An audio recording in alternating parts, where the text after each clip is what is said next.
Everyone, this is Sharon for Real Gals Fish. Now, just the other day, I was fishing over at the canal, and a gentleman walked over to my position and he asked me about the float I was using and wanted to know a little bit more about it and what's the when, where, and why of using this type of float. And what I was using was this one right here.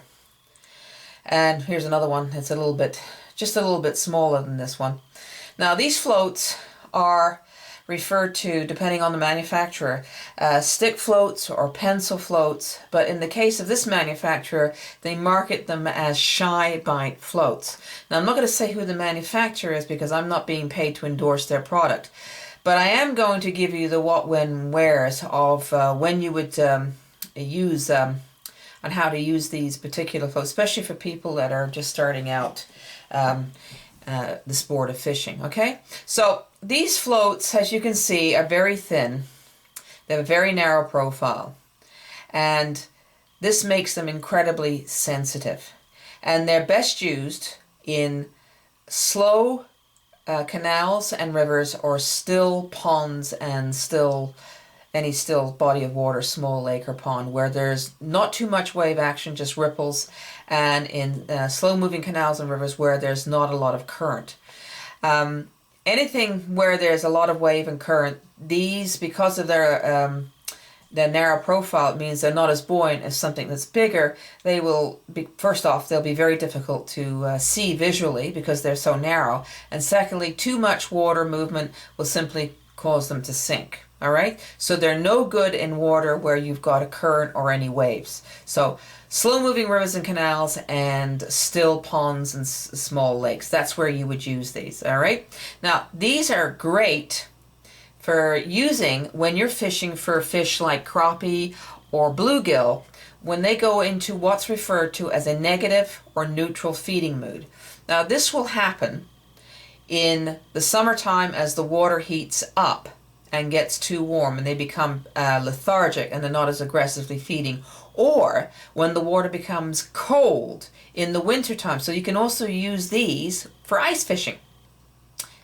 Okay, so when the fish are not aggressively feeding, when they go to a neutral or a negative feeding mode, this is when you should use these. So in very cold weather, if you're ice fishing, or really warm summer weather, that's when you start using these particular floats. Now, just to give you a little bit more about the use of these floats, their buoyancy, of course, is a lot less than a thicker float. So setting them up on your fishing line, you have to be mindful of how much weight to use. You don't want to compromise the buoyancy by putting too much weight on. Give you an example. This float I was using the other day, I used 2 BB slip shots to sit the float properly in the water. And where you want the float to sit in the water, right where the red and yellow meet, that's where you want the water line. Now, why do you want it sitting that low down? Well, you don't want it sitting up too high in the water because it'll kind of pendulum back and forth in the wind or the ripples in the water, and you won't be able to tell whether or not you have a fish nibbling at your bait. Okay?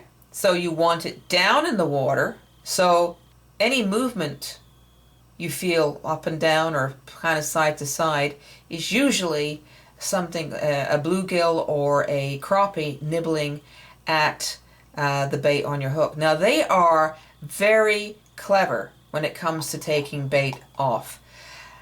When you're using the higher density floats, they can be nibbling away at your hook and you wouldn't even know it. But when you're using these, you're going to feel them nibbling at it. It's going to telegraph right up the float, and the float is kind of react to them as they nibble, and that's why these are very good for that type of fishing.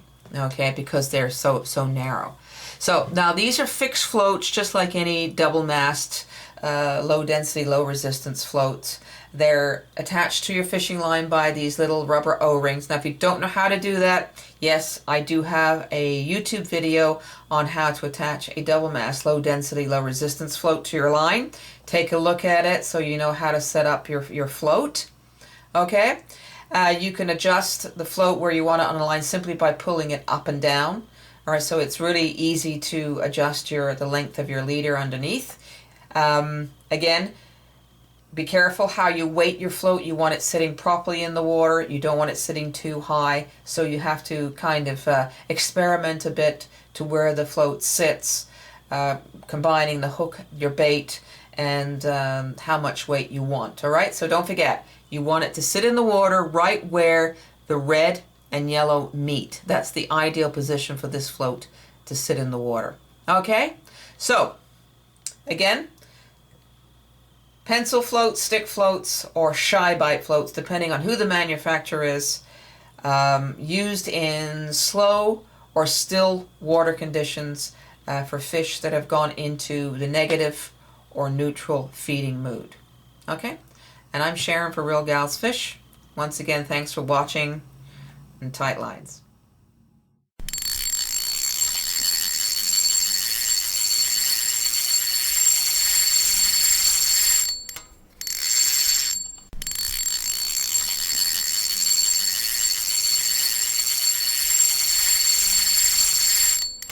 Well, y'all come back now, you hear?